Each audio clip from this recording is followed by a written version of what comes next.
Bismillahirrahmanirrahim. Assalamualaikum warahmatullahi wabarakatuh. Alhamdulillahi rabbil alamin wal aqibatu lil muttaqin wa bihi nasta'in ala umuri dunya waddin. Asyhadu an la ilaha illallah wa asyhadu anna sayyidana Muhammadan abduhu wa rasuluhu. Allahumma salli wa sallim ala habibil karim Sayyidina Mustafa sallallahu alaihi wasallam wa ala alihi wa ashabihi wa man tabi'ahum bi ihsanin ila yaumiddin. Subhanaka la ilma lana illa ma 'allamtana innaka antal alimul hakim. Rabbi shrah li sadri wa yassir li amri wahlul 'uqdatam min lisani yafqahu qawli. Bismillah ma syaa Allah. La yasuqul khaira illallah ma syaa Allah, la yasrifu su'a illallah ma syaa Allah, ma kana min ni'matin fa min Allahi ma syaa Allah, wa la haula wa la quwwata illa billah al-'aliyyil 'azim. Doa tu nama doa Nabi Khidir alaihi salam. Tuan-tuan cari, tuan-tuan amalkan pada setiap hari. Biiznillah, mudah-mudahan berkat daripada amalan doa tersebut, tuan-tuan akan dijauhkan daripada musibah-musibah besar, terbakar, tenggelam dan sebagainya. Dia kalau tuan-tuan nak perasan, dia ada banyak Masya Allah tu. Tuan-tuan carilah tu, saya ijazah kepada tuan-tuan untuk amalkan. Bismillahilladzi la yadurru ma'asmihi syai'un fil ardi wala fis sama' wa huwas sami'ul alim. Bismillahilladzi la yadurru ma'asmihi syai'un fil ardi wala fis sama' wa huwas sami'ul alim. Bismillahilladzi la yadurru ma'asmihi syai'un fil ardi wala fis sama' wa huwas sami'ul alim. Ini doa jauh musibah. Tuan-tuan amalkan pagi 3 kali, petang 3 kali. Kata Nabi SAW, dia tidak akan ditimpa sebarang musibah pada hari tersebut. Ada seorang sahabat Nabi SAW, dia jatuh sakit. Dia yang meriwayatkan hadis ini tentang zikir ini. Tapi satu hari dia sendiri jatuh sakit. Jadi ramai orang mai ziarah dia. Bila orang ziarah dia kata, bukankah orang kata, bukan kamukah yang meriwayatkan hadis tak kena musibah ni, tapi kamu kena musibah ni. Dia kena lumpuh. Lalu dia kata apa? Aku tidak menipu atas nama Nabi, aku tidak menipu atas nama sahabat yang meriwayatkan hadis ni, tapi pada hari aku ditimpa sakit tu, hari tu aku tak baca, aku terlupa baca doa ni. Itu tuan nak amalkan. 3 kali pagi, 3 kali petang. A'udzu bikalimatillahi tammati min syarri ma khalaq. A'udzu bikalimatillahi tammati min syarri ma khalaq. A'udzu bikalimatillahi tammati min syarri ma khalaq. Doa ni doa Allah jauhkan daripada mara bahaya yang tersembunyi, diselamatkan daripada binatang-binatang berbisa dan sebagainya. Tuan-tuan sampai satu tempat, tuan-tuan tak tahu apa benda yang musibah yang tersembunyi di tempat tu. Tuan-tuan sehingga restoran, entah apa yang tersembunyi, musibah-musibah yang tersembunyi, kita tak tahu. Zaman-zaman ada wabak penyakit ni, tuan-tuan duduk satu tempat, tuan-tuan tak tahu mungkin ada jangkitan dekat-dekat ni, maka tuan-tuan nak amalkan. Sampai satu tempat tu, a'udzubika kalimatillahi tammati min syarri ma khalaq. Ataupun tuan-tuan boleh amalkan pagi 3 kali, petang 3 kali untuk cover keseluruhan hari tersebut. Sallallahu alaihi wasallam. Baik, Allahumma salli alaihi Muhammad. Allahumma inni a'udzubika minal barasi wal jununi wal judam wa min sayyi'il asqam. Ini doa ni supaya Allah jauhkan kita daripada penyakit-penyakit yang berbahaya. Allahumma anta rabbi la ilaha illa anta 'alaika tawakkaltu wa anta rabbul arsyil karim. Ma syaa Allah kana wa ma lam yasha' lam yakun. La haula wa la quwwata illa billah al-'aliyyil 'azim. A'lamu anna Allah ala kulli syai'in qadir wa anna Allah qad ahata bi kulli syai'in ilma. Allahumma inni a'udzubika min syarri nafsi wa min syarri kulli dabbah anta akhidun bi nasiyatiha inna rabbi ala siratin mustaqim. Doa ni nama doa Abu Darda radhiyallahu anhu. Tuan-tuan amalkan pada setiap hari. Satu hari bila Abu Darda radhiyallahu anhu, kampung dia terbakar. Satu kampung terbakar. Rumah dia ada kat dalam kampung tu. Lalu subhanallah dikatakan kepada Abu Darda, habislah rumah kamu terbakar. Dia kata, tak, rumah saya tidak terbakar. Dia tak balik rumah dia lagi. Rumah saya tidak terbakar. Dia kata, rumah kamu terbakar, habis satu kampung terbakar. Rumah kamu mesti terbakar sebab rumah kamu dalam kampung tu. Dia kata, tak, rumah saya tidak terbakar. Dia sangat yakin. Sebab apa? Sebab dia kata, aku beramal dengan sebuah doa yang diajar Nabi SAW. Allahumma anta rabbi la ilaha illa anta alaika tawakkaltu wa anta rabbul arsyil karim. Tuan-tuan boleh search, tuan-tuan cari doa Abu Darda. Tuan-tuan amalkan pada setiap hari, lepas subuh, lepas asar. Mudah-mudahan Allah selamatkan tuan-tuan dan keluarga kita dan harta benda kita daripada musibah-musibah. Tu dah bagi berapa banyak doa lah tu. Tak ada siapa pun yang tulis, saya tengok. Masing-masing saya ingat. Dia dah bagi tahu dah, ustaz kalau pergi dekat Masjid Darul Hidayah tu, kalau ustaz ceramah apa pun depa tak tulis, pasal depa semua jenis menghafaz. Alhamdulillah lah. Tapi kalau tuan-tuan tak amal, rugilah. Saya dah bagi kepada tuan-tuan tu amalan-amalan tu. Amal tambah-tambah kita duduk di waktu-waktu yang sangat Ustaz Muhammad ni macam-macam benda duk jadi dalam kehidupan kita, dengan wabaknya, dengan macam-macam benda lah. InsyaAllah sangat baiklah kepada tuan-tuan untuk beramal dengan amalan-amalan tersebut. Terima kasih kepada yang hadiahkan saya ni tasbih ni. Saya tak tahu ni, rasa macam buat sendiri kan.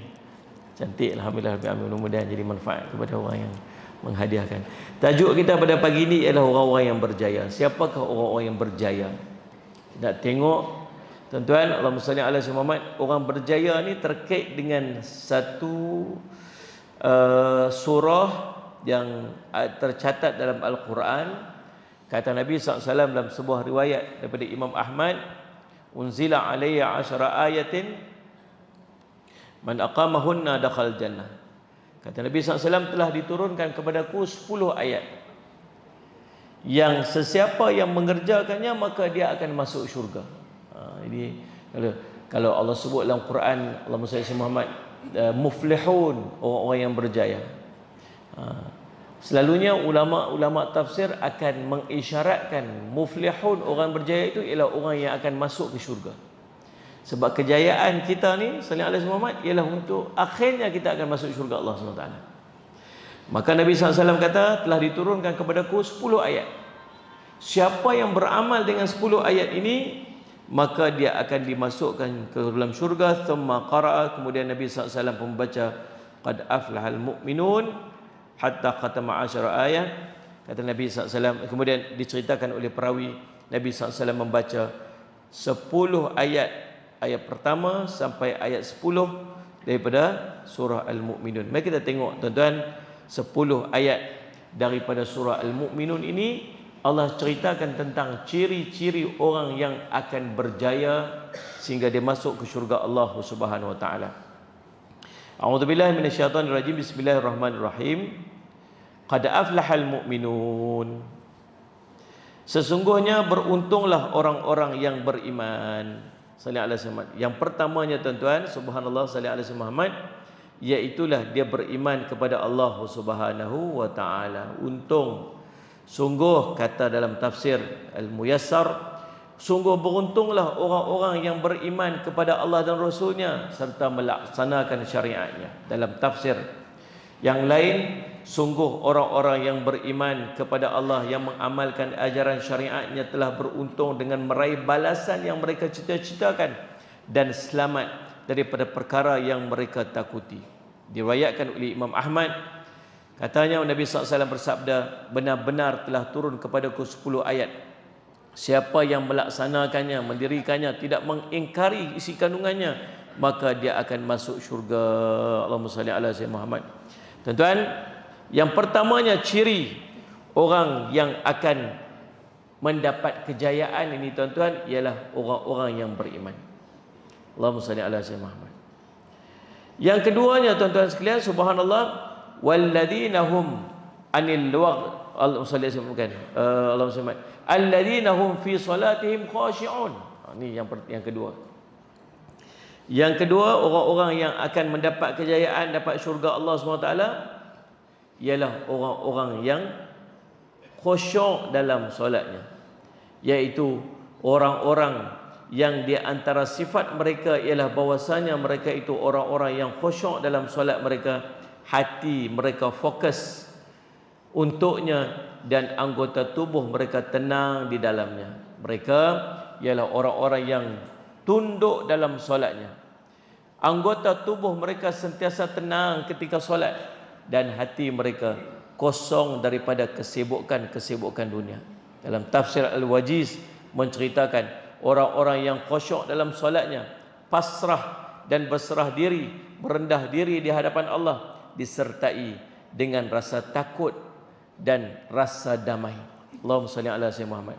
Tuan-tuan, orang yang kedua yang akan dimasukkan ke dalam syurga Allah mendapat kejayaan ialah orang yang khusyuk dalam solat. Kita tak pernah rasa khusyuk dalam solat. Saya tak tahulah tuan-tuan. Saya yakin tuan-tuan mungkin solat khusyuk. Subhanallah. Tak pernahkah sekali kita nak doa angkat tangan, ya Allah, bagilah aku rasa sekali rasa khusyuk dalam sembahyang. Macam mana sedapnya, lazatnya solat ala Muhammad dapat khusyuk dalam sembahyang. Kita pernah dengar dulu tuan-tuan sekalian, para sahabat Nabi ridwanullah alaihim ajma'in. Seorang sahabat Nabi SAW ada Abbad. Abbad ni tuan-tuan, satu hari Nabi SAW balik daripada satu perang. Kemudian dalam peperangan tersebut kedengaran ada beberapa orang daripada musuh mengekori tentera Islam. Lalu Nabi SAW nak selamatkan tentera Islam tu, Nabi kata, ada tak daripada kalangan kita ni yang boleh pergi jaga sempadan sekejap? Jaga sempadan. Maka dua orang offer. Seorang nama Abbad, seorang lagi nama Ammar. Dia pun pergi duduklah tuan-tuan sekalian jaga sempadan. Duduk jaga sempadan ni tuan-tuan, duduk aja, tunggu aja. Lalu Abbad ni dia bagi cadangan kepada Ammar. Dia kata, Ammar, apa kata daripada kita duduk saja, baik kita solat. Saya solat, kamu rehat. Selagi saya habis solat, kamu pula solat, saya pula rehat. Ammar pun setuju cadangan daripada Abbad tersebut. Tapi solat waktu dalam peperangan ni, solat maksudnya solat dalam keadaan dia tengok, dia memerhatikan musuh sebagainya lah. Dia pun solatlah, Allahu Akbar. Dia pun baca surah Fatihah, kemudian dia baca surah Al-Kahfi. Dia baca surah Al-Kahfi. Allahumma salli alaihi. Tengah-tengah dia baca surah Al-Kahfi itu, dia nampak ada musuh masuk. Dia nampak musuh, musuh pun nampak dia. Subhanallah. Bila musuh nampak dia sedang berdiri, musuh ambil anak panah, musuh tu terus panah dia, kena kat tubuh dia. Dia tengah solat, dia tengah baca surah Al-Kahfi, dia cabut panah tu, dia terus solat lagi. Musuh ni pun heran tengok dia ni. Dia ni kena ke tak kena? Nampak ke tak nampak? Dia ambil panah lagi, dia panah lagi kali kedua, kena lagi tubuh dia, dia cabut lagi sekali. Demikianlah sampai 3 kali, sampai dia habis solat dia. Lalu dia bagi salam, dikejut kawan dia, bangun, aku kena panah ni. Kawan dia pun bangun. Dia kata, lah, kamu tadi tak nampak ke musuh? Nampak. Kamu tahu tak kata kamu kena panah? Tahu. Habis tu kenapa kamu tak berhenti solat? Dia kata, aku sedang lazat dalam solat aku ni. Aku sedang sedap dalam solat aku ni, sehingga aku rasa macam tak patut aku berhenti. Kalau aku berhenti tu, aku mati lagi bagus lagi daripada aku berhenti membaca surah tu. Oh, subhanallah. Tuan-tuan boleh bayang tak macam mana orang solat macam ni? Sedap di dalam lazat. Lazat tenggelam dalam kelazatan solat ni.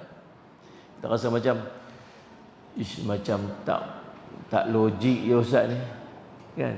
Kita dengar Sayyidina Osman radhiyallahu anhu, dia khatam 30 juzuk Quran dalam satu solat witir dia. Solat witir dia.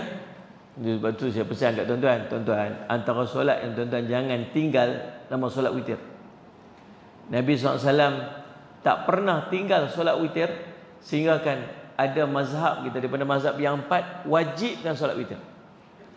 Sebab Nabi tak pernah tinggal solat witir. Tuan-tuan buat solat witir tak? Buat bila? Ramadan.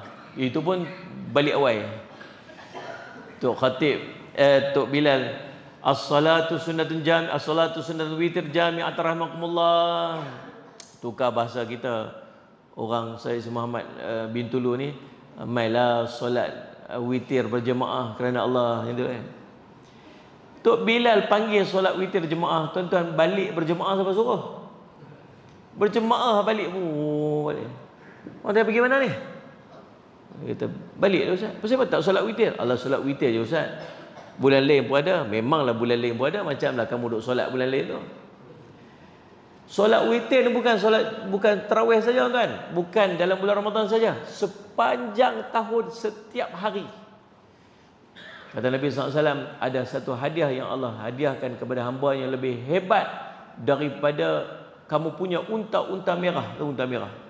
Unta merah ni kenderaan paling mahal zaman Nabi lah. Zaman kita ni macam Ferrari ke, Porsche ke, Lamborghini ke, apa lagi, Bentley ke. Kereta mahal-mahal ni.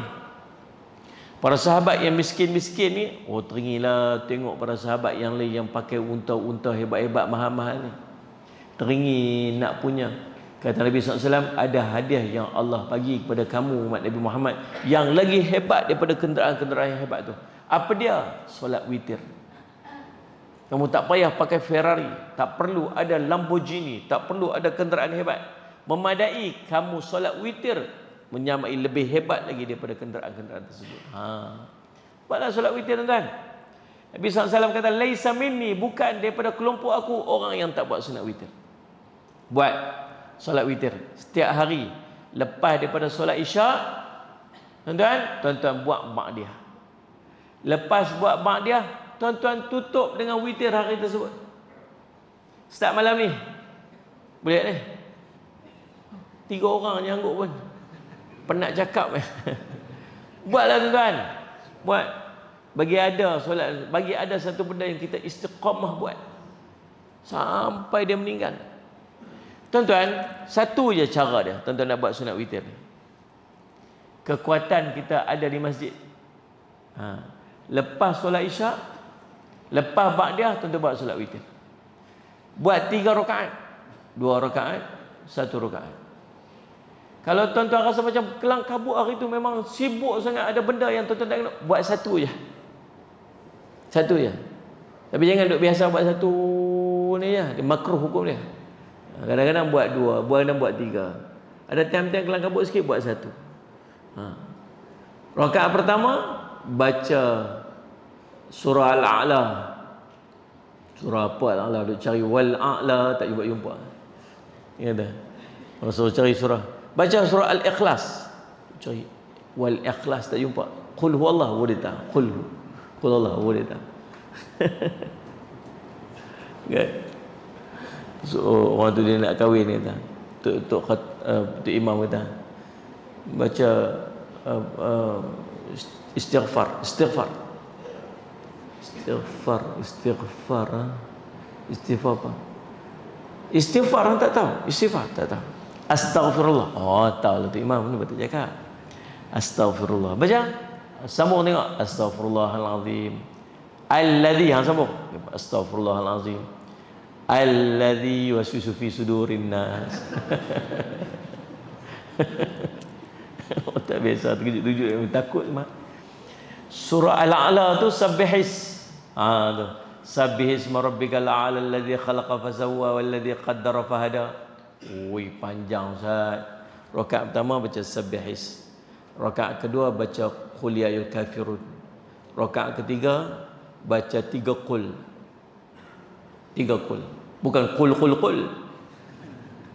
Qul sadaqallahul azim. Qul huwallahu, qul falaq, qul a'udzu birabbin nas. Panjang lah Ustaz. Kalau suruh buat pakai saya tak buat langsung lah. Tak payah. Baca rakaat pertama baca qul ya kafirun. Rakaat kedua baca qul huwallah. Rakaat ketiga baca 3 qul. Boleh? Boleh. Pun panjang juga lah Ustaz. Tak larat lah saya ni. Baca tak salah baca apa. Waladhdallin amin rukuk. Apa boleh? Faham ni? Ataupun tuan-tuan paling cantik tuan-tuan buat. Koklah tuan-tuan tak larat sangatlah nak baca banyak-banyak qul huwallah ke apa semua. Tuan-tuan boleh tiru Sayyidina Osman radhiyallahu anhu. Start dengan alif lam mim, berhenti qul a'udzu birabbin nas. Yang tu tuan-tuan boleh buat saya rasa. Tu boleh bayang dia boleh semayang witir 30 juzuk, habis 30 juzuk. Tuan-tuan, kalau kita baca Quran ni bitertil lah, baca pelan-pelan satu. Mau 8 jam nak habis 30 juzuk. Anak-anak saya, anak tahfiz saya duk buat syahadah tu, tengok. Sehari berhenti zuhur sekali berhenti asar pula sekali. Sementara nak habis nak buat syahadah baca Quran 30 juzuk straight tu. Paling kurang 8 jam. Tu paling kurang lah tu. Macam mana dia boleh berdiri sampai 8 jam? Nabi SAW solat tahajud.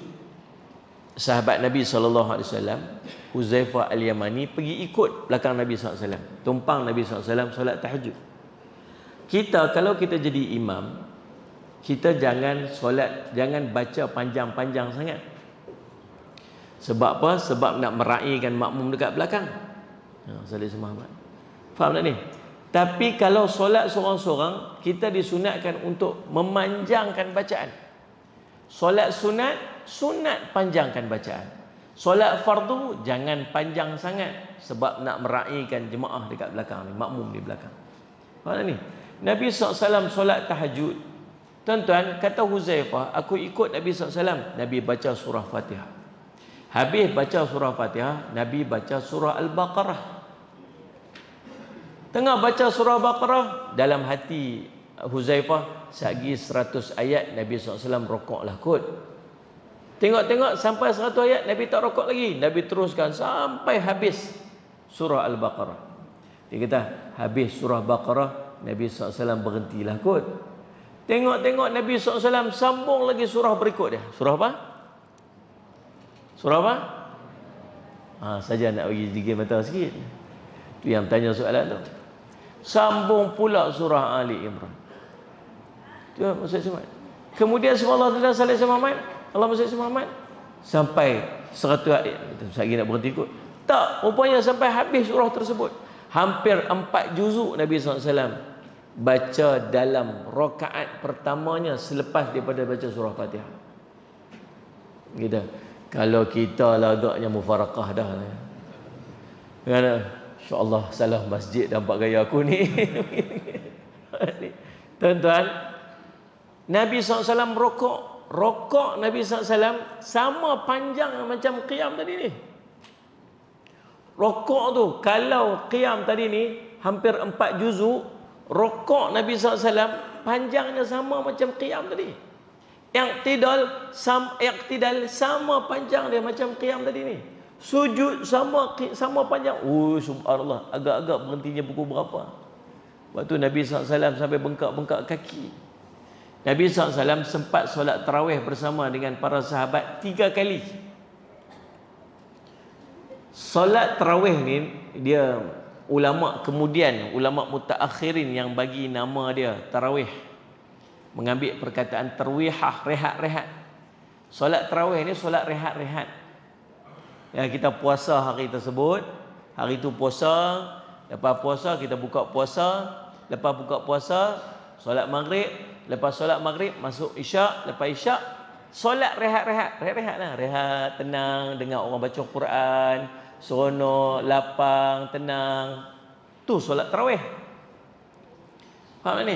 Itu maksud solat. Itu maksud dan kehendak daripada solat tarawih.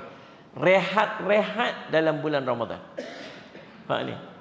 Kita solat tarawih rehat. Tuan-tuan. Nabi SAW solat pergi sembahyang dekat masjid pada malam 25. Solat Nabi Muhammad ataupun malam 23. Bila para sahabat tengok Nabi SAW solat, mula ada beberapa orang ikut Nabi SAW, ikut belakang Nabi SAW. Nabi solat malam tersebut sampai masuk 2/3 malam. Sampai nak masuk 2/3 malam. Maksudnya kalau tukar ke time kita ni, lebih kurang pukul 2 pagi. Daripada lepas isyak tu sampai dekat pukul 2 pagi. Subhanallah.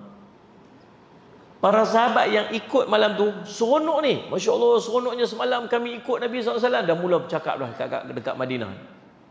Esok Nabi SAW tak solat kat masjid.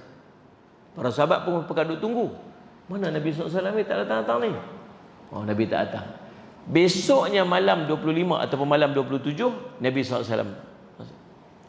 Para sahabat ikut Nabi SAW. Nabi SAW berhenti pertengahan malam, lebih kurang pukul 12 malam. Geng-geng yang ikut semalam tu tak puas. Awak berhenti awal sangat. solat tarawih berhenti pukul 12, dia baru komplain. Tuan-tuan, kita try tengok kali ni kat sini. Ni, baca berhenti pukul 12. Ni, tinggal 3 orang ni. Tok Imam, Tok Bilal, seorang lagi datang mengurusi pun tak main. Tak nak selesai Muhammad. Subhanallah, komplain. Sebab apa? Sebab Nabi takut para sahabat tinggalkan solat berjemaah tu separuh jalan. Nabi sebut sebuah hadis, man qama ma'al imam hatta sarifa. Sallallahu alaihi Muhammad. Siapa yang solat bersama dengan imam sampai habis, maka faka'annama kaqiyami lailatin. Pahala dia seperti dia berqiyamul seluruh malam. Inilah dalil untuk kita solat witir bersama dengan imam dalam bulan Ramadan. Jangan tinggal imam. Ini separuh balik. Kenapa balik? Kenapa tak solat bersama dengan witir dengan imam? Dia kata, Ustaz, solat witir ni afdal buat sendiri-sendiri. Betul, solat witir afdal buat sendiri-sendiri kalau bulan biasa. Bulan Ramadan afdal selesaikan bersama dengan imam. Tu ingat tu elok. Boleh tak? So saya nak minta Masjid Darul Hidayah buat pengumuman siap-siap. Kalau boleh tiap-tiap hari sebelum solat tarawih, bangun ke depan buat pengumuman. Tuan-tuan, saya nak minta tuan-tuan solat tarawih kita ni dan habiskan solat tarawih bersama solat witir bersama dengan imam. Saya minta semua jemaah buat itu. Kalau boleh jangan ada siapa yang balik melainkan dia ada urusan. Sebab apa? Sebab Nabi kata pahala dia seperti dia berqiyamul seluruh malam. Jadi saya nak minta semua jemaah untuk buat demikian. Bagilah pengumuman sikit. Lepas tu lantik 2-3 orang AJK tunggu kat depan pintu tu. Ni pegang rotan. Dia tengok ni nak pergi mana ni? Nak balik. Balik bagi masuk balik. Masuk balik. Allahu akbar sebenarnya. Begitu. Tuan-tuan, Allah SWT, malam ketiga Nabi SAW, the next malam tu Nabi tak datang. Malam berikut Nabi datang. Para sahabat cerita, kami hampir-hampir tak sempat untuk bersahur. Panjangnya tarawih Nabi SAW tu, hampir-hampir tak sempat untuk bersahur. Sebab apa tuan-tuan? Khusyuk, sedap, lazat dalam ibadat dia, dalam solat dia. Kenapa kita tak rasa macam tu? Sebab tuan-tuan, kita tidak ada yang nama dia kemanisan iman. Salatan man kunna fihi wajada halawatal iman. 3 perkara yang kalau kamu punya 3 perkara ni, kamu akan mendapat kemanisan iman. Apa maksud kemanisan iman? Kelazatan, kemanisan, kesedapan, kekhusyukan dalam ibadah. Sampai kamu tak sabar untuk mendapatkannya, sampai kamu akan bersusah payah untuk mendapatkannya. Tuan-tuan, kalau masuk waktu zuhur pukul 12.45 lebih kurang sini. Ya ni. Berapa ramai yang duduk depan saya ni pukul 12 tu dia dah excited dah nak masuk zuhur. Dia dah seronok dah. Tak sabarnya nak apa? Pasal apa nampak teruk sangat ni tu haji ni? Nampak excited sangat ni. Zuhur nak masuk dah 12.45 ni. Cuba angkat tangan tengok siapa orang macam tu kat sini. Maghrib pukul 6.45 lebih kurang lah. Pukul 6 tu dia excited dah. Dah mandi dah, siap pakai baju dah, apa semua. Excited dah. Isteri dia kata apa? Pak Long kamu memang macam ni. Dia maghrib pukul 6.45, pukul 6 tu dia dah macam kelang kabut dah. Siapa kat sini cuba angkat tangan orang macam tu? Tak. Masuk maghrib 6.45 tu dia kata apa? Lah masuk maghrib pula dah. Semalam baru solat rasa. Semalam dah solat dah. Cepatnya masuk maghrib. Tu kita. Sebab apa? Sebab kita tidak ada kemanisan dan kelazatan untuk ibadat. Tak ada. Saya berjumpa dengan seorang pakcik. Umur dia dah dekat 60, 70, 80 tahun. 80 tahun usia dia. Kecil je dengan. Bawa tongkat. Naik kereta. Sayyid Muhammad. Dekat satu masjid. Allahumma salli Muhammad. Dekat Bukit Antarabangsa kalau tak salah. Kat Kuala Lumpur. Tempat tu tempat orang kaya, masjid besar. Kereta semua, parking-parking ni semua kereta mahal ni. Kan? Lepas tu saya solat, dia duduk solat tepi saya. Habis solat, kami duduk sembang-sembang lah dekat depan tu. Lepas tu dia meluahkan kerisauan dia kepada EJK. Rupanya malam tu Sultan nak datang untuk solat tarawih di masjid tu. Bila Sultan nak datang sembahyang tarawih, tuan-tuan, biasanya soh depan ni tak ada siapa lah yang boleh duduk. Betul kan? Jadi semua mesti VVIP, kenamaan apa semua, kapet kuning semua kat depan ni lah. Yang lain-lain semua lepas belakang. Dia pun ceritalah dekat EJK masjid. Dia kata habislah saya, tempat saya tu orang duduk lah. Lepas tu EJK masjid kata apa? Tak payah risau pakcik, tempat pakcik tu siapa mai pun pakcik mesti duduk kat tempat tu. Dia pun lega. Saya pun duk heran apa cerita ni. EJK kata, Ustaz, pakcik ni selama 20 tahun tempat solat dia ialah di belakang imam sebelah kanan. Belakang imam direct ni biasanya pengganti imam. Biasanya imam nombor 1 jadi imam nombor 2 duduk belakang ni. Kalau in case apa-apa jadi, orang yang belakang ni dia tahu nak take over. Lepas tu ambil orang cerdik-cerdik sikit tak belakang tu. Faham tak ni?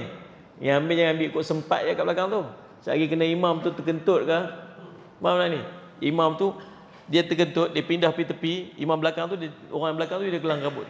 Saya syorat sama-sama depa. Biasanya yang duduk belakang tu orang yang memang dah arif sikit macam nak ganti. Dia punya pot sebelah tu, sebelah kanan tu, memang tu dah. Dia kata, Ustaz, pakcik ni 20 tahun dah tu tempat dia. Dan pakcik ni selama 20 tahun ni tak pernah miss. Dia akan sampai ke masjid 20 minit sebelum masuk waktu. Setiap waktu. So kalau pukul masuk waktu subuh 6.40 tu, tuan-tuan, dia 6.20 dah ada kat masjid dah. Betul ke saya kira tu? Betul lah, lebih kurang. Tuan-tuan, selama 20 tahun, tuan-tuan, Allahumma salli alaihi wasallam, Sultan datang pun dia akan duduk sebelah Sultan. Orang tak heran. Sebab apa? Sebab kenapa jadi macam tu, tuan? Sebab dia telah mendapat kemanisan dalam ibadat dia. Tuan, nombor 1 sekali, orang yang akan mendapat Allahumma salli alaihi wasallam disebut sebagai kejayaan ni ialah orang yang khusyuk dalam solat dia. Yang kedua, walladzina hum anil lagwi mu'ridun, orang-orang yang menjauhkan diri daripada perbuatan dan perkataan yang tiada berguna, iaitu orang-orang yang meninggalkan segala sesuatu yang tidak ada kebaikan padanya daripada ucapan-ucapan dan perbuatan-perbuatan. Orang-orang yang berpaling dan menjauhkan diri daripada kebatilan, kesia-siaan dan perbuatan dan perkataan yang mengandung kepada perkara maksiat. Ini orang yang ketiga.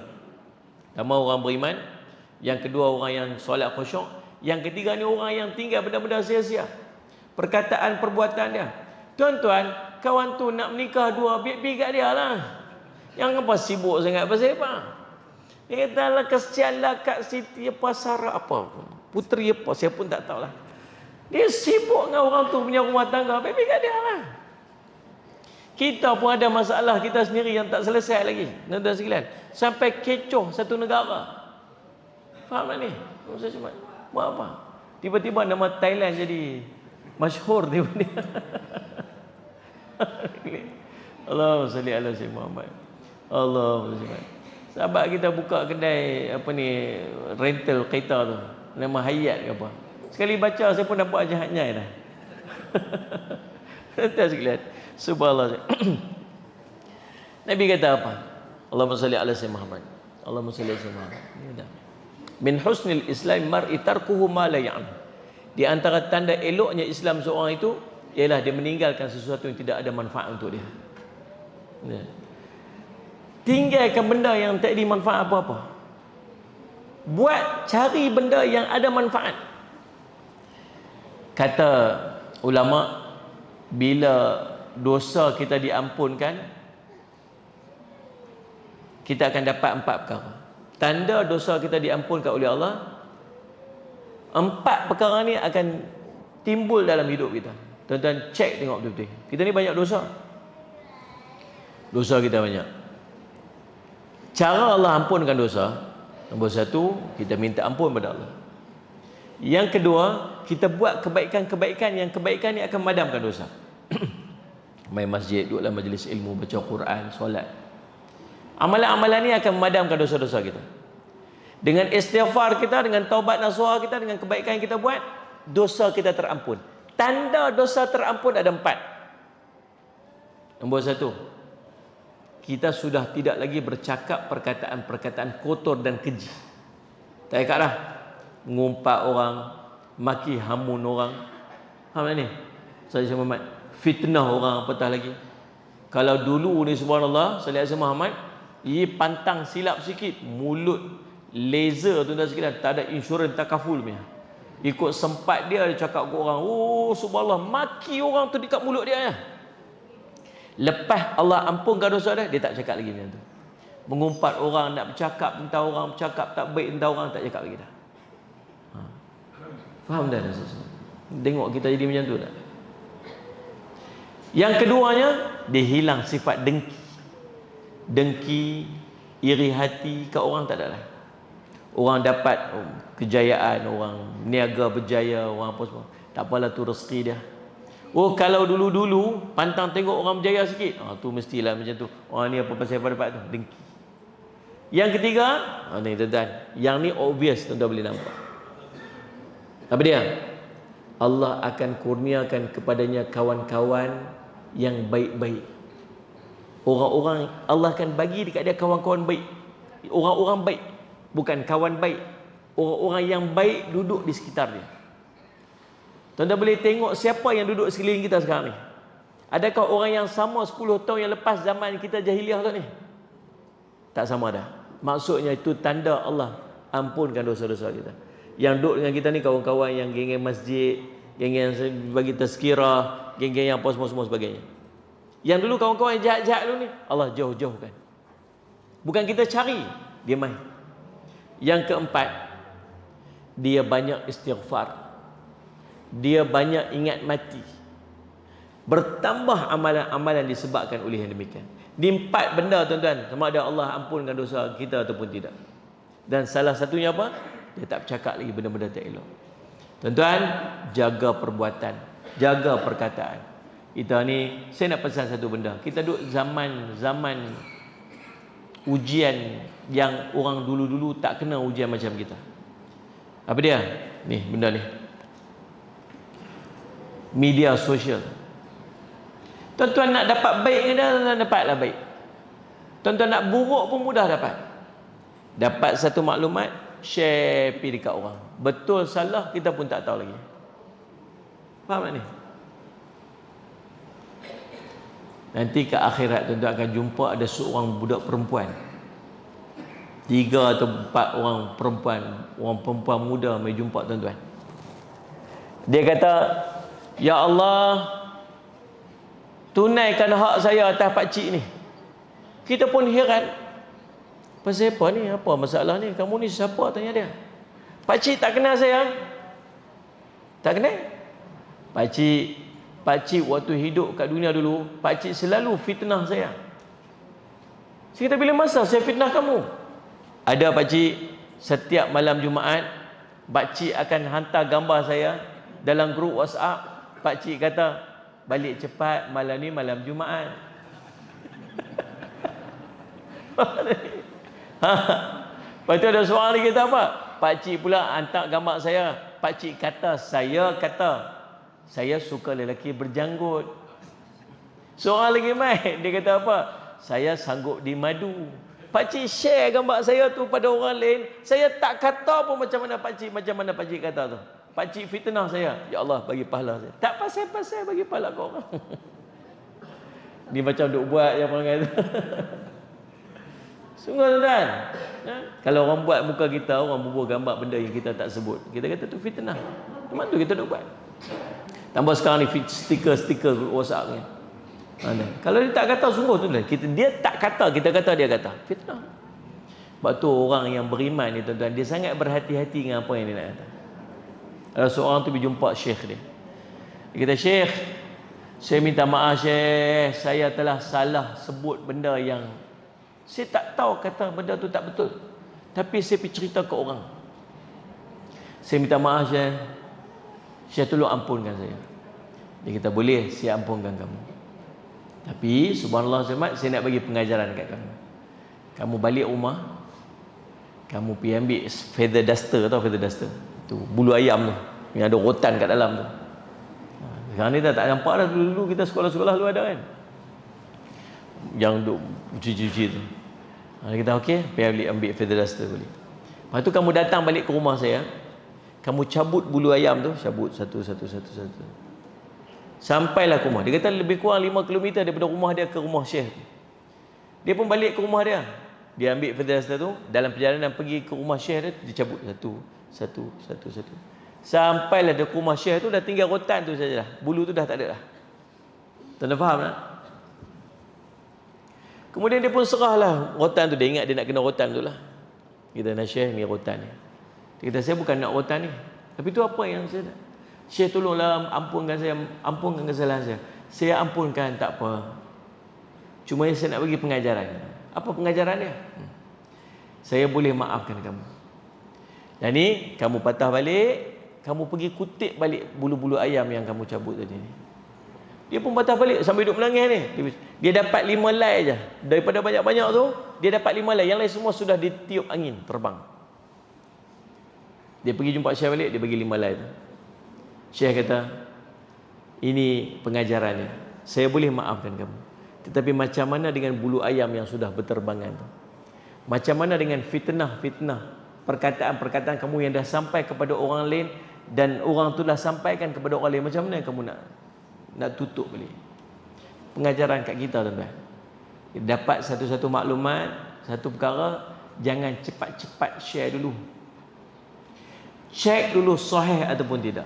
Kalau tak tahu, tuan-tuan jangan share langsung.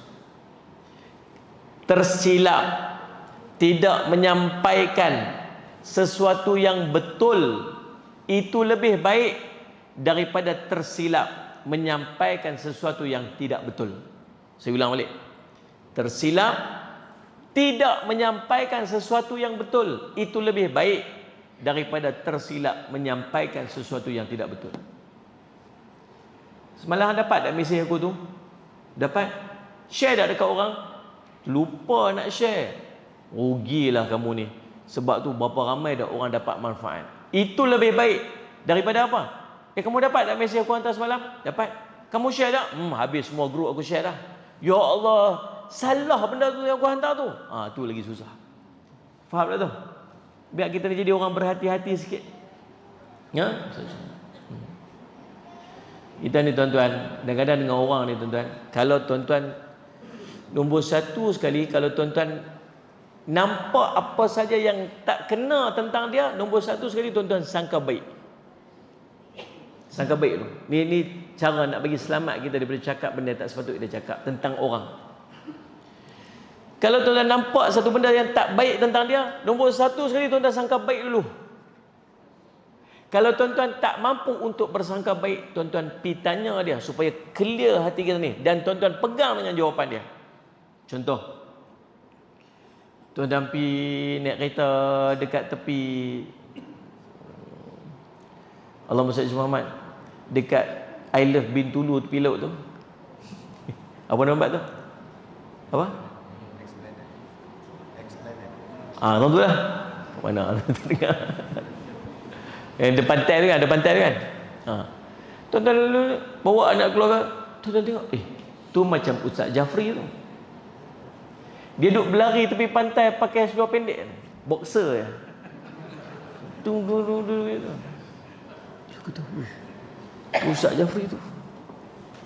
Ambil gambar. Untuk bukti selfie, bagi nampak muka kita sikit sebelah tu, dia dekat belakang. Tuan-tuan, macam mana nak sangka baik? Sangka baik lu. Macam mana nak cari sangka baik tu? Dia duk beritahu ke orang jangan tutup aurat sempurna, jangan duk buka aurat, tapi dia pun pakai seluar pendek. Macam mana nak sangka baik tu? Tak mampu nak sangka baik, tanya dia. Assalamualaikum Ustaz. Waalaikumsalam.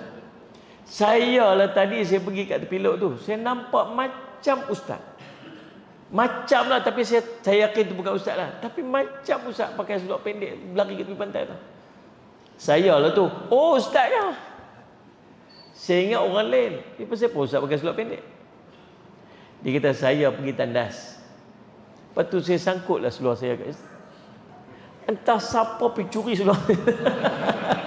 Yang tinggal di seluar dalam dia. Tu yang duk lari pergi dekat kereta nak ambil tu. Oh, baru betul. Tuan-tuan, kalau tuan-tuan tak mampu nak bersangka baik, tuan-tuan bertanya dia. Tuan-tuan faham tak ni? Allahu Rabbi, tuan-tuan.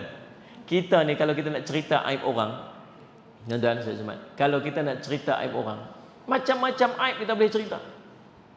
Betul lah.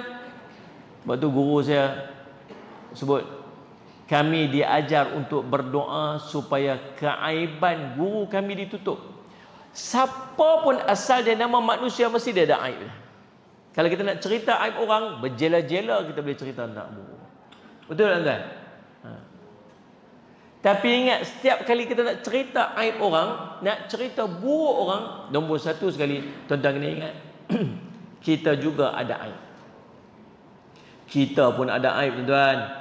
Allah tutup aib kita, siapa pun tak tahu apa kita buat. Ni yang duduk depan saya ni sekali dengan saya lah. Kalau Allah buka aib kita macam mana? Dulu waktu kita umur 20 tahun dulu apa kita buat? Waktu kita umur 18 tahun dulu ni, apa kita buat? Nanti tayang ke akhirat tu, tuan-tuan, semua orang tengok apa kita buat dulu ni. Anak cucu kita yang tengok kita dah bertayak atas kepala ni, dia akan tengok balik, lah ni apa wan aku buat ni siapa? Tuan-tuan, inilah umur 18 tahun, 20 tahun. Aib kita Allah tutup, tuan-tuan.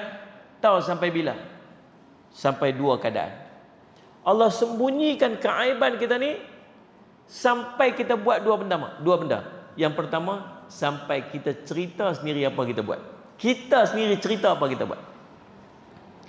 Kelompok ni disebut sebagai, Allahumma salli ala Muhammad, Al-Mujahirin. Al-Mujahirin, orang-orang yang menzahirkan kemaksiatan yang dibuat. Kita kalau kita buat maksiat apa-apa, jangan cerita ke orang, tutup dah. Allah tutup air kita yang cerita. Kata, alah kamu ni satu gelas sudah mabuk, aku 4 jam dulu tarak mabuk pun. Cerita ke orang. Tak payah ceritalah tu, kita semua zaman-zaman silam-silam dulu ni, mudah-mudahan Allah ampun dosa kita. Yang keduanya, tuan-tuan, bila Allah akan buka aib kita? Bila kita buka aib orang. Man sataral mu'min, siapa yang menutup keaiban saudaranya, maka Allah akan menutup keaibannya dunia hingga akhirat. Faham ni? Nombor satu, bila nak buka aib orang, ingat kita pun ada aib yang Allah tutup. Yang keduanya, tuan-tuan sekalian, bila nak buka aib orang, ingat ada malaikat yang duk catat kiri kanan apa yang kita buat. Catat. Nombor tiga, bila kita nak buka aib orang, ingat kita ni bukan pahala banyak mana pun nak bagi ke orang. Kita buka aib orang, pahala kita diambil. Lagi banyak aib kita buka, lagi banyak pahala kita diambil. Faham tak? Dahlah amal tak banyak mana. Semayang sunat pun sikit, semayang fardu pun malas, baca Quran pun malas. Lepas tu pahala nak bagi ke orang pula. Kerugian besarlah kepada orang yang dia dapati nanti di yaumul qiyamah, kebaikan-kebaikannya duduk di atas timbang kebaikan orang lain. Pahala dia buat turut-turut, minta ke orang. Faham tak ni? Jaga. Allahumma salli ala Muhammad. Cepatlah ni, nak berhenti dah, 5 minit kita berhenti. Yang berikutnya, tuan-tuan sallallahu alaihi wasallam Muhammad, walladzina hum li zakati fa'ilun, orang-orang yang menunaikan zakat. Lagi, walladzina hum li furujihim hafizun, orang-orang yang menjaga kemaluannya daripada perkara yang diharamkan oleh Allah, zina, homoseks, perbuatan-perbuatan keji yang lain. Tuan-tuan tahu tak, saya nak cerita kat tuan-tuan, kita ni berhadapan dengan suasana menormalisasikan seks dalam kehidupan. Dia normalkan, dia bukan suruh kita buat, tak. Dia suruh kita okey dengan perbuatan tersebut. Baru ni nak keluar satu filem. Tuan-tuan, filem ni, saya tak mau sebut nama tajuk dia, lagi tuan-tuan pergi cari, pergi tengok pula. Tuan-tuan bukan boleh harap sangat. Subhanallah. Cerita ni cerita orang Melayu, pelakonnya pelakon Melayu. Kita ni tuan-tuan, orang Malaysia ni, tambah-tambah orang kita ni, orang Islam, dia ada adab, bukan setakat adab Islam. Adab bangsa kita penuh dengan adab. Dia boleh pakai seluar dalam dengan baju dalam, ya tuan-tuan. Lepas tu ada adegan-adegan, subhanallah, yang tak patut, cerita tak patut kita buat macam tu. Subhanallah. Sampai kita komplain, sampai kita protes. Dia boleh sebut, kalau kamu tak suka, tak payahlah main tengok. Bukan isu suka ke tak suka ke, tengok ke tak tengok. Benda tu tak patut pun dibuat dan ditayangkan di negara kita ni. Tuan-tuan, pasal apa? Dia nak menormalisasikan benda tersebut. Sampai satu hari, dulu-dulu waktu kita kecil-kecil, mana ada cium-cium kat TV. Gaya nak cium sikit, potong. Sekarang ni lebih daripada tu lagi, tuan-tuan sekalian. Allahumma salli alaihi. Lagi satu, tuan-tuan, dia nak menormalisasikan LGBT. Tak LGBT. Allahumma salli alaihi Muhammad. Saya hari tu dia ada satu budak-budak duduk dekat masjid, 3-4 orang duduk tak solat. Kawan saya dia masuk. Nampak tak solat Depa sedang tengok ramai-ramai lah, 3-4 orang. Masuk solat. Dia pun masuk.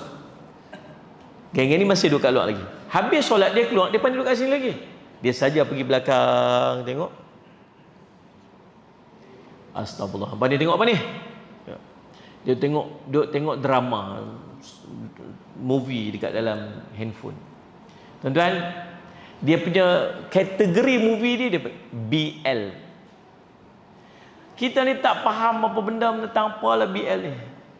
Budak-budak kita ni tuan-tuan reti. BL dia panggil boy lovers. Drama tu drama Korea. Cerita tentang percintaan budak lelaki-lelaki dengan budak lelaki-lelaki. Mereka duduk tengok. Tuan-tuan, tuan-tuan tahu tak? Semenjak tahun 2021 ada satu program dia panggil Pride 2021. Pride 2021. Pride 2021 ni tuan-tuan bermula tahun 2021. Program untuk memasyhurkan dan mempromosikan LGBT dalam semua medium. Pakaian, makanan, sukan, apa saja. Sebab tu tuan-tuan tengok World Cup baru ni, tiba-tiba duk promosi duk pakai tu. Tu tuan-tuan. Bagi tahu dekat depa ni, kalau tak ada lelaki dengan perempuan tu kahwin, Messi tu pun tak ada. Dia ni promote jantan dengan jantan buat apa? Mana boleh Aduh, subhanallah. Saya tengok satu video, satu post dekat dalam Facebook. Tuan-tuan, perempuan hari ni blind date, pergi jumpa perempuan dengan perempuan, pergi dating. Budak-budak Melayu. Seorang tu, tuan-tuan, akhirnya syukur alhamdulillah hari ni kami telah bertunang. #tiljannah. Tengok jari tu macam jantan, aku tengok subhanallah. Lepas tu tuan-tuan tengok muka, Allah semua misai. Ni. Lepas tu lepas bertunang pergi Cameron Highland, makan buah strawberry. Tak mulut kau ni lupa makan separuh, termuntah kita tengok. Astagfirullahaladzim. Tuan-tuan, dia tak malu cerita, tak malu nak tunjuk. Tuan-tuan tahu, antara yang paling kuat mempromosikan Netflix. Hampir setiap channel program yang masuk ke Netflix mesti ada unsur LGBT. Syarat dia mesti kena ada unsur LGBT. Tuan-tuan tengoklah cerita apa pun yang masyhur-masyhur itu, Ustaz Muhammad itu. Anak-anak kita duduk tengok Allahumma salli ala Muhammad, strangest thing. Tu dalam tu pun ada LGBT. Hari tu Money Heist pun dalam tu ada LGBT. Tuan-tuan sekalian, sampai cerita kartun. Tuan-tuan tahu My Little Pony. Tahu My Little Pony? Tu yang kuda-kuda kecil cewek. Itu pun ada LGBT. Kuda tu bercinta dengan kuda, dua-dua jantan ke dua betina. Astagfirullahaladzim. Tuan-tuan, Allahumma salli ala. Ya Allah, tak tahulah macam Sesame Street kita tengok daripada kecil-kecil dulu kita tengok Sesame Street. Ni Sesame Street pun promosi LGBT lah ni. Dan nak buat macam mana? Kita duduk dalam zaman dia. Maka tuan-tuan, sallallahu alaihi Muhammad, ancaman kita lah ni tak sama macam kita dulu-dulu. Lah ni anak-anak kita berhadapan dengan suasana yang sangat dahsyat ni. Tuan-tuan, tu di antaranya, insya-Allah banyak lagi lah. Di antaranya yang lain ialah Allahumma salli alaihi Muhammad illa ala azwajihim aw ma malakat aymanuhum fa innahum ghairu malumin, kecuali terhadap isteri mereka, anak-anak, budak-budak yang mereka miliki, dan sungguhnya mereka dalam hal ini tiada tercela. Kemudian famani bataqa wara azalika faulaika humul adun, barang siapa yang mencari di balik itu maka itulah orang yang melampaui batas. Walladzina hum li amanatihim wa ahdihim raun, dan orang yang memelihara amanah-amanah yang yang dipikulnya dan dijanjinya. Kemudian walladzina hum ala salawatihim yuhafizun, dan orang-orang yang memelihara sembahyangnya. Ulaika humul warithun, mereka itulah orang-orang yang akan mewarisi alladzina yarithunal firdausa hum fiha khalidun, yakni yang akan mewarisi syurga firdaus, mereka kekal di dalamnya. Mudah-mudahan jadi manfaat pada kita, insya-Allah. Saya minta ampun, minta maaf salah silap. Aqulu qouli hadza wa astaghfirullah li wa lakum. Wassalamualaikum warahmatullahi wabarakatuh. Bismillahirrahmanirrahim. Alhamdulillahirabbil alamin. Wassalatu wassalamu ala rasulil amin sayyidina Muhammadin wa sahbihi ajmain. Allahumma faqihna fid din wa alimna ta'wil wa ja'alna min ibadika salihina siratal mustaqim. Allahumma arina haqqa haqqan warzuqna ittiba'an batila batilan warzuqna ijtinabah. Sallallahu alaihi wasallam Muhammadin wa ala alihi wasallam. Alhamdulillahirabbil alamin.